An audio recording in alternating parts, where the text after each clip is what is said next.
CISO Choice Awards Vendor Recognition with Richard Stiennon. Hi, I'm Richard Stiennon, and welcome to this video interview with CISOs Connect. And I'm honored to be speaking with Benny Lakunishok, who is the founder and CEO of Zero Networks. Welcome, Benny. Hi, Richard. Thanks for having me. Great to be here.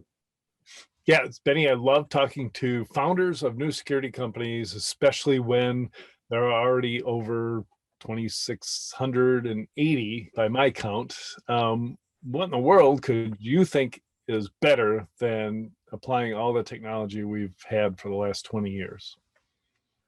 Well, there's a couple of things about when you just said last 20 years. First of all, 20 years ago, we started with prevention. We focused a lot on the perimeter. And then we understood, like a few years later, going back, let's say 10 years ago, that perimeters can be easily, broken, and then you have one machine compromised inside. And everybody said, well, now we need visibility and detection inside. So that started, the SIEM and other UEBA and other detection solutions. Then came EDR. EDR is king of detection today, and for good reason. And then we understood that detection is not enough. So now it was like prevention, detection, and now it's back to prevention, where you need to really be able to prevent things from ever spreading in the network. Ransomware is just one example, one instance where the attackers came with a very good business model of stealing your data and selling it to you, the person that cares the most about it.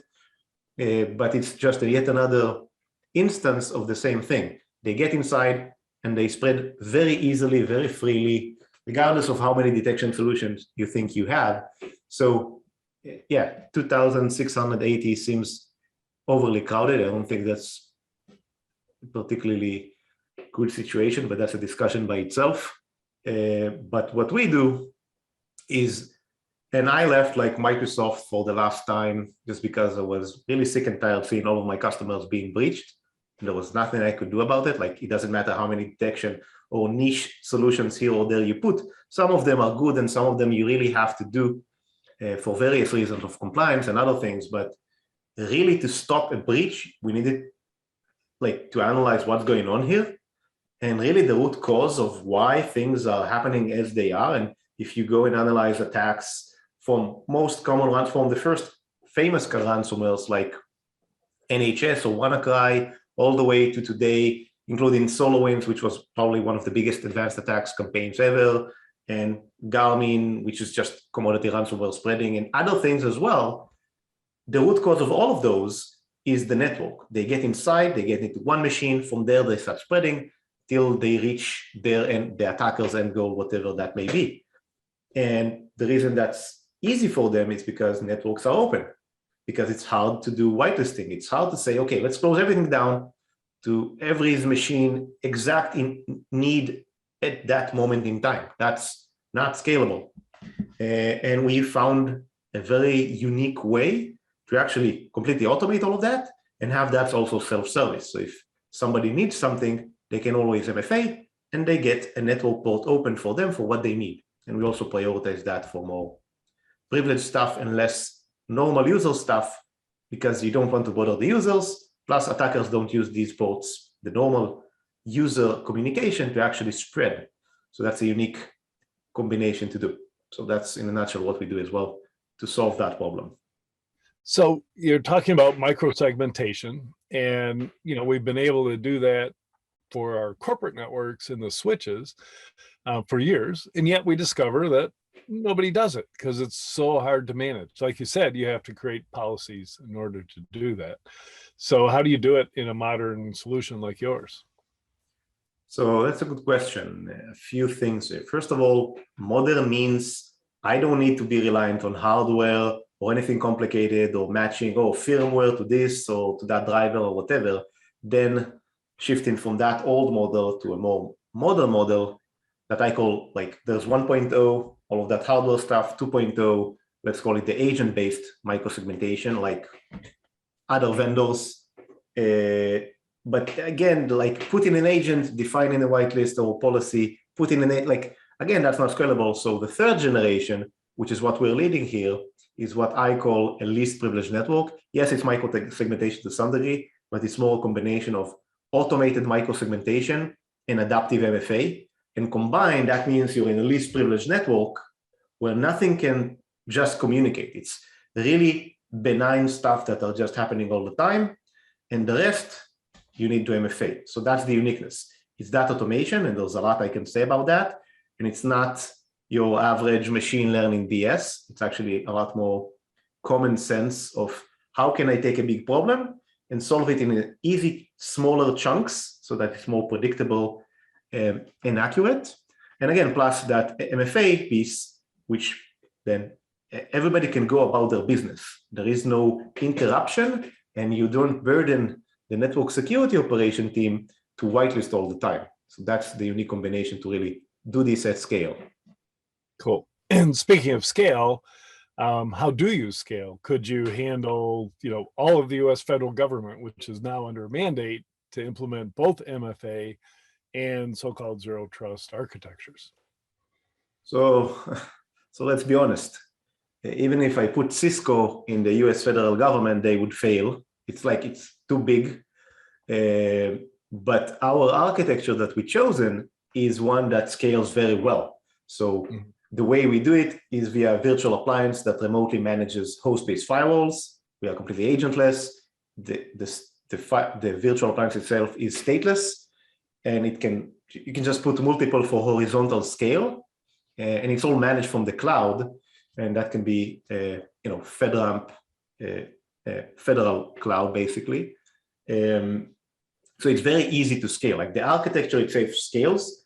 I don't have, to this date, a customer that big. We have customers with tens of thousands of machines, not hundreds or millions, but we have 10,000. We have large enterprises, a bank, a real big oil and gas customer. And we have customers from pretty much all verticals, including public sector, but not, millions. I think even Cisco would break there. So yeah.